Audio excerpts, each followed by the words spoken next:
Good morning, good afternoon, good evening to each and everyone, especially those at the other side of the world. There is no time and space between us, there is only this present moment, and we are one. Today on diary entry number 1272, it was September 14, 1937, Exaltation of the Holy Cross. Today I saw what great opposition this priest, Father Sopochko, is experiencing in regard to this whole matter.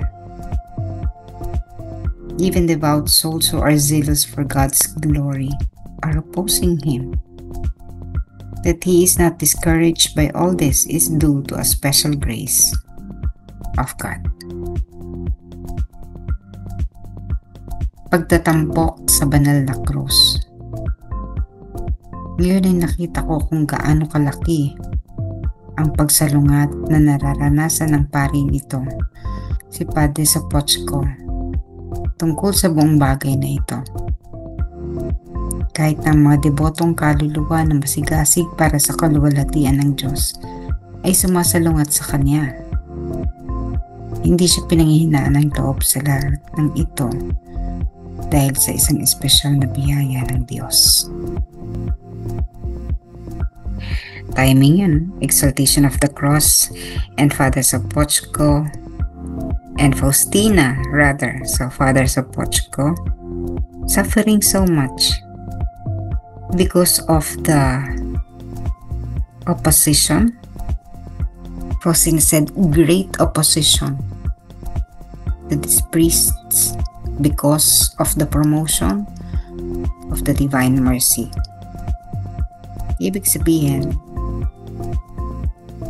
if it's a great opposition, sabi nga niya, even those who are zealous for God's glory, so these are really very advanced souls, good souls, no?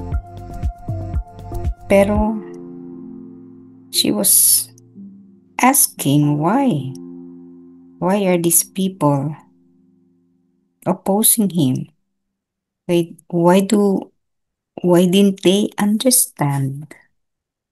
Ba't hindi nila maunawaan si Father Michael? Ba't di nila matanggap? Just like today, still many priests, bishops, maybe even cardinals do not believe or do not support the spreading of the message and devotion to the Divine Mercy.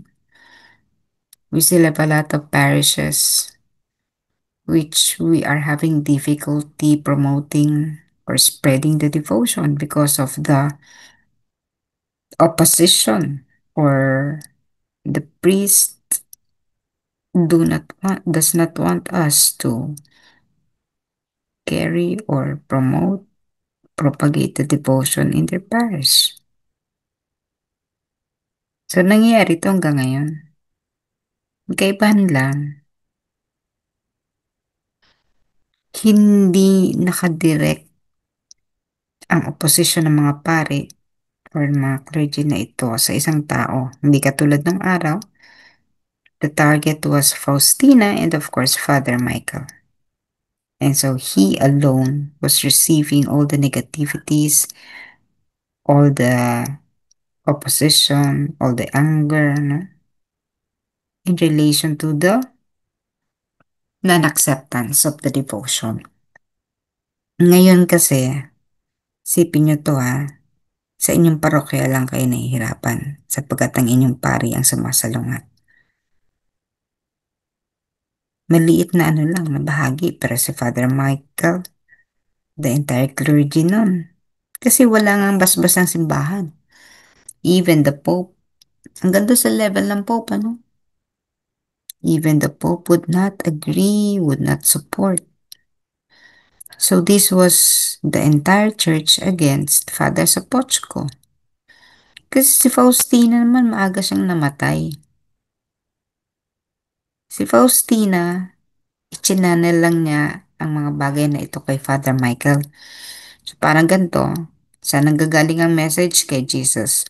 Kanino diretsong ipinapadala ni Jesus ang mensahe kay Faustina, not to Father Michael.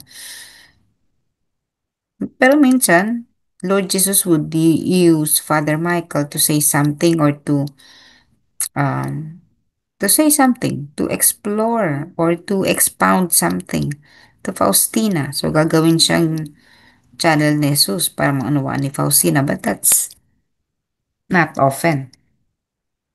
It's still Jesus relaying the message to Faustina and Faustina relaying the message to Father Michael. And Father Michael, kumbaga siya yung naka-front, no? His face is on the line. Siya yung speaker eh, parang ganun ano? Siya yung parang PRO. O basta siya yung spokesperson. Kaya ang diretsong tinatamaan ito si Father Michael. Although Faustina received a lot of ridicule also, a lot of bullying, but she has her own sufferings. Different from the sufferings of Father Sopochko kasi yung kay Father, very long. Matagal siyang nabuhay eh. Si Faustina, 33 years old. Si Father Michael, parang around 80 plus. And so he had to bear all those sufferings. He did not live to witness the proclamation of the feast day. Hindi niya nakita.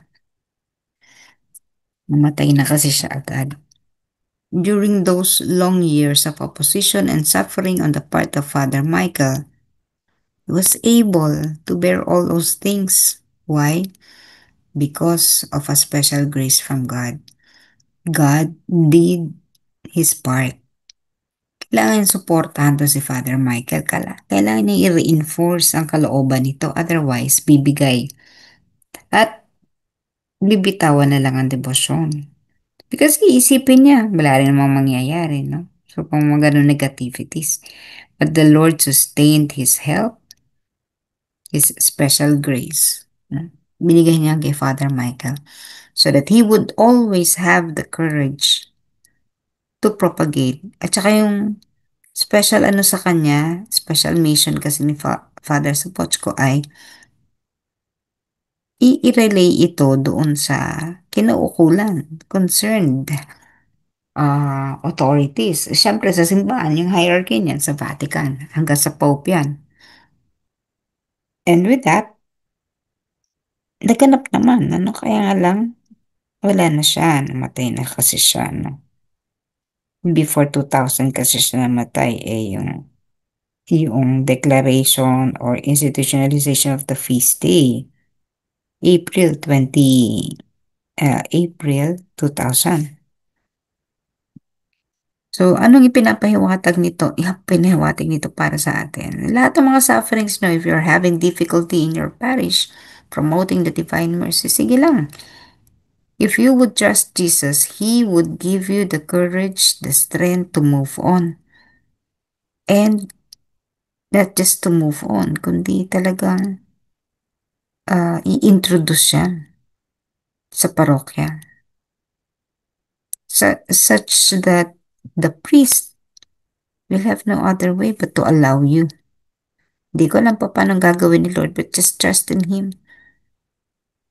Kung karapat-dapat na kayo magpalaganap niya sa inyong parokya, tutulungan kayo natin, Panginoong Yesus. Kagaya ng pagtulong niya kay Faustina, kay Father Sopochko, na nakita na natin yan.